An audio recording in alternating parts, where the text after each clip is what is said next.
Hey, I'd like to welcome you to another episode of Mission Matters. My name is Adam Torres, and if you'd like to apply to be a guest on the show, just head on over to missionmatters.com and click on Be Our Guest to apply. All right, so today I have Eric Fong on the line. He's an attorney over at Fong Law, PLLC. Eric, welcome to the show. Thank you, Adam. Good morning.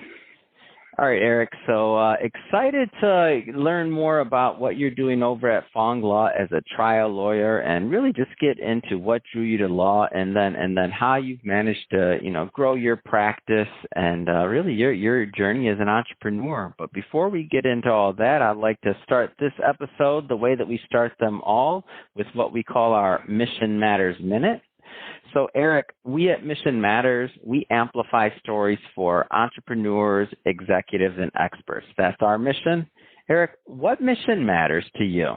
I think that in life, you take on a mission, whatever that definition may be. And in the context of me as a professional, as a lawyer, I think that it would be to do good. To hold yourself out as someone who has integrity, that is going to do the job and do it right and is honest. And so my mission would be to be the best available me today, so that I can be the best me for whoever trusts me with their life.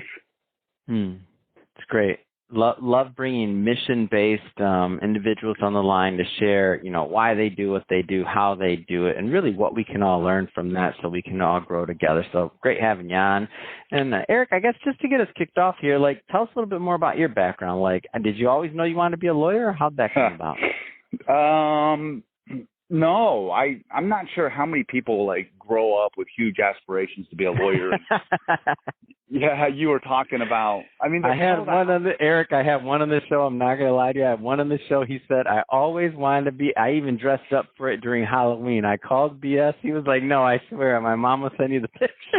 Go ahead. I just had to tell you. Go ahead. How's he or she doing now?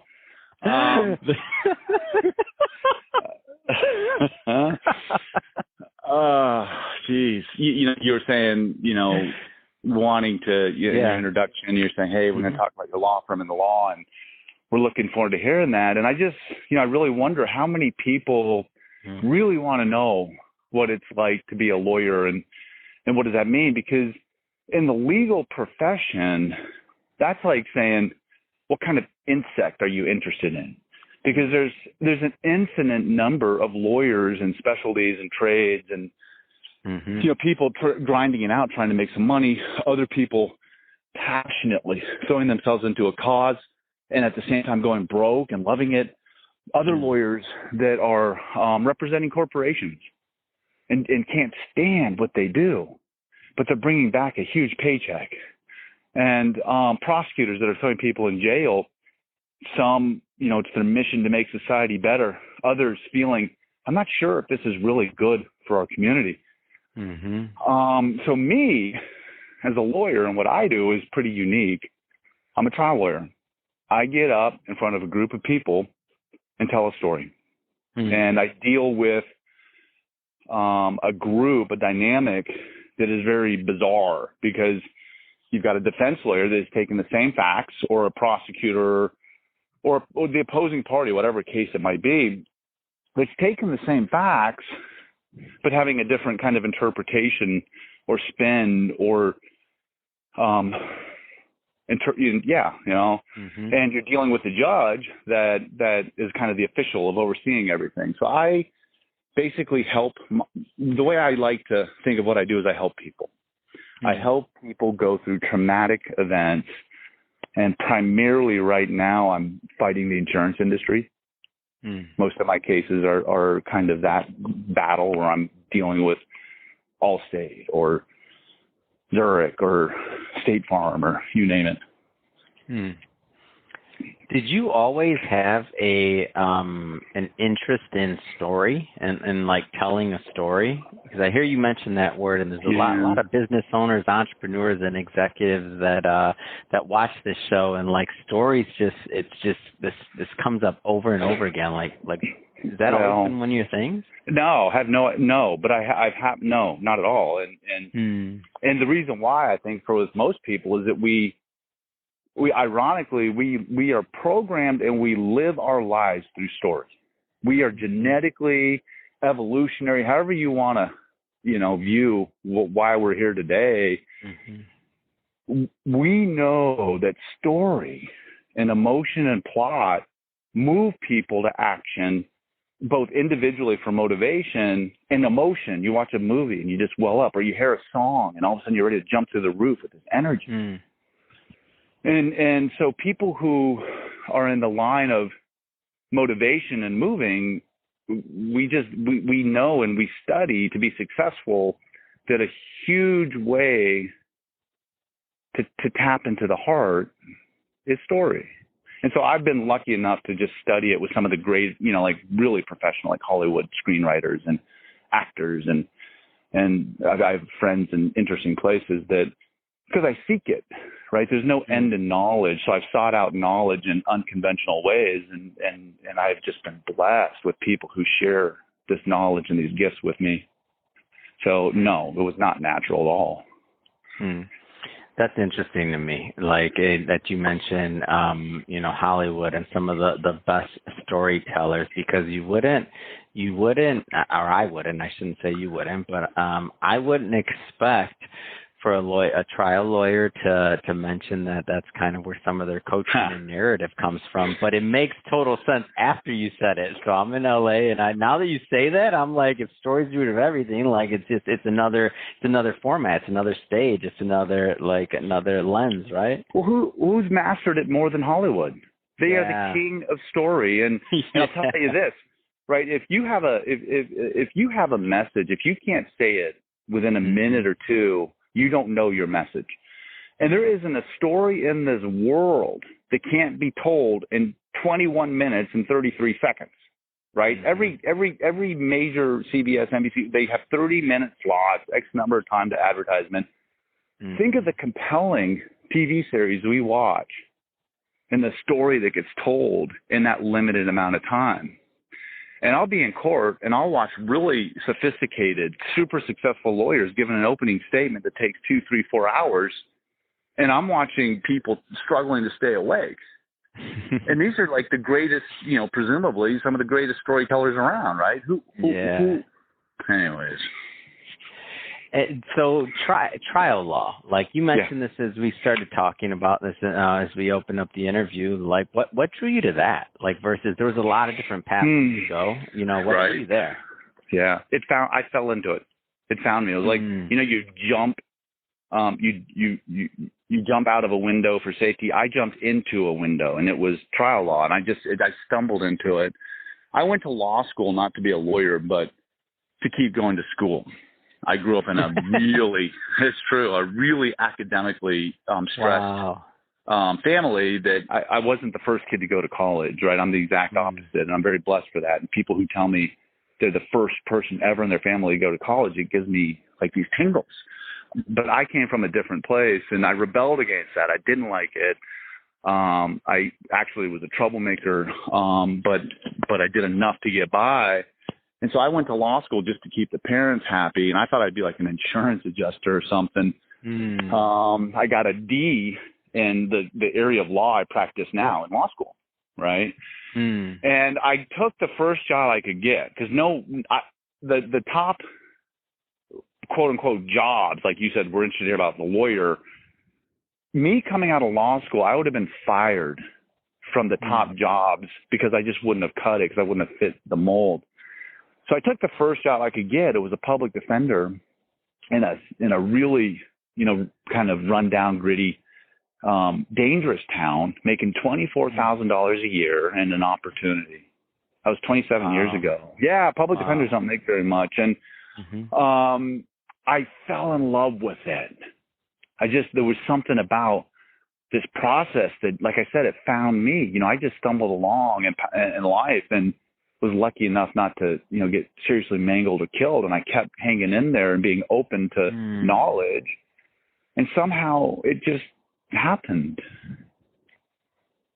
Wow, that's interesting. All right. And what was the first, so then you at some point go from being a public defender, and then I don't know if there was something in between, or did you just did you go to starting your own firm, or like? Well, interesting. I at this time, and in my county, the public defenders were the private law firms would contract with the governments to provide public defense, and they'd get paid some, silly amount to go do this really like God's work. It's so important. Like public defenders, I mean, it's some of the work I'm most proud of to this day.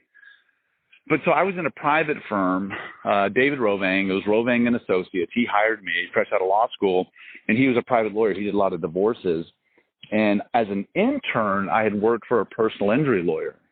And so I knew personal injury law, and I convinced Rovang to take out an ad. So when I said, 24 and an opportunity, this is what I was talking about. The opportunity was that he gave me the freedom to kind of grow. And he was willing to take out, advertisement back then. It was Yellow Pages. Okay. Like the world today is so different than what I grew up in as a lawyer.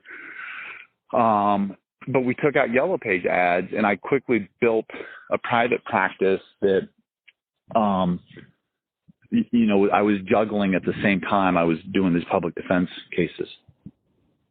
And then the only way you learn how to get in front, to be a trial lawyer, which is a constitutional right, by the way, right? You got the executive branch, the judicial branch, the legislative branch. The most powerful group of people in this country right now is a group of 12 that decide justice. And so you look at these trials that are going on with, high stakes trials, right? The president, governors, senators cannot undo a verdict on matters that are critically important to our growth and to, frankly, coming out of this tailspin that we're in. It's juries that took down the tobacco company. It's juries, right, that exposed some of the biggest corruption we've ever seen. And the only way you learn as a lawyer how to get in front of a group of people and tell a story, right, sequence witnesses to develop the plot, create themes that resonate, is either a public defender or a prosecutor. Those guys are always in court. That's my dog keeping me safe. All good. Just like juries are keeping us safe. Wow. Did you ever, like, on that journey of really starting your own firm or kind of going that way, did you ever have a thought like, am I going in the right direction? Should I be doing this? Like how was that for you? I've always loved what I've done. There have been times where I've questioned what I did because the weight is so heavy. Like being a lawyer in a lot of ways sucks because you're responsible for so many things, and with responsibility comes great weight. As with knowledge comes a lot of weight. When you know things and you need to kind of convey that and pass it along, it's heavy. So there have been times where I've wondered and I've asked myself, why are you doing this to yourself? Because it's hard, sleepless nights, money. I've been bankrupt so many times. Like my backup, I've never filed bankruptcy, but the number of times my back has been up against the wall and I'm laying it on the line for a cause, and I don't know, like, how am I going to buy my kids Christmas presents? Like, I've been there, okay? You really do kind of question, like, why is this worth it? Sometimes it'd be better just to get on a machine, turn the diesel on, and start moving dirt. Yeah. So talking to some of these other entrepreneurs out there, like we're post-pandemic, we're kind of in this next cycle, and some people are displaced, some people are, some people won, some people aren't doing so well. What kind of things would you tell maybe some of those new entrepreneurs that are maybe kind of just getting started and they're out there right now? Wow. One, don't be impatient. The ups and downs of a day, like 1 minute you're feeling ecstatic, the next minute you're feeling like, this, what is happening? And I'm never going to get through this. You got to have perseverance, and you have to just, good and bad, you have to have the long game in mind, and you have to you have to, when you start, you have to know that you're going to fail, like miserably, painfully. And when that happens, it's just, you have to find the purpose and meaning in that failure and use it as a motivation to grow and become better and to become wiser and to never let that failure happen to you again. And right now, I think that, you know, we're also dealing with, I think our psyche and our confidence is really rattled because of just so many things around us that we can't explain. So there's a lot of fear. And I think we have to let go of that. There's an element of powerlessness that we have around us, and you have to go inward. And this is where what I said before in my mission, right? To be the best available you right now, so you can be of service to others. If you are doing what you do for, as far as I'm concerned, any other reason than to be of service to others and to do good and to help, I think you need to do some soul searching of, and you don't have to change your job, you don't have to change your career or your plan, but you have to think, how can I align my business plans so that it helps others? Because that will be when it starts to turn around, when everything you do is of service to a greater good. And that's not the way the world goes round. Mm-hmm. Those people get stepped on and abused because there's this greed and there's power that's permeating everywhere around us, right? And it just seems like those people always win, but they don't. They don't. There's a universal spiritual truth that's much more powerful than greed and power. Awesome.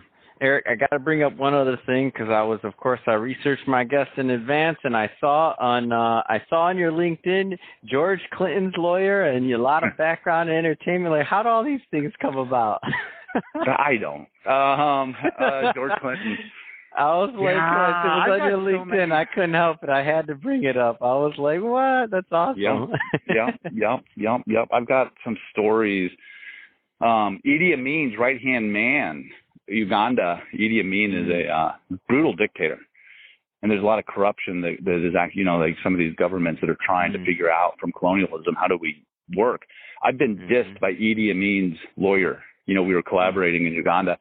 So I could go, I've got like such an extraordinary path of just bizarre kind of events. But George Clinton, he had some Seattle matters come up in one way or another. He needed help in a courtroom. And when you're good at what you do, stories get retold, right? Stories. Your name will come up.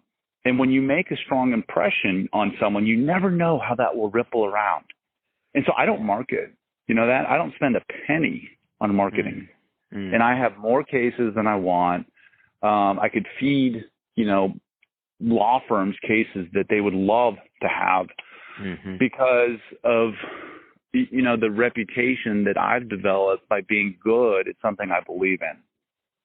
And I think when you believe in what you do, things like George Clinton happen. Yeah. Because he is, for those who don't know, George Clinton is the Black Elvis. He's credited with creating rap and inspiring like this whole new art form through his creativity and originality. And originality, right, is something we could talk about as an entrepreneur. What are you doing that's different? Right? What are you doing that distinguishes what it is that you got going on from other people? And that can only come from within you, because when you look at your thumbprint and you look at them little lines and circles and squiggly things, there's not another one like it in the world. So who are you and what's your thumbprint? Yeah. Well, Eric, I think that's a great ending to this, man. What is your thumbprint? That being said, if somebody is listening to this and they want to learn more about your firm or follow you or connect, what's the best way for people to reach out?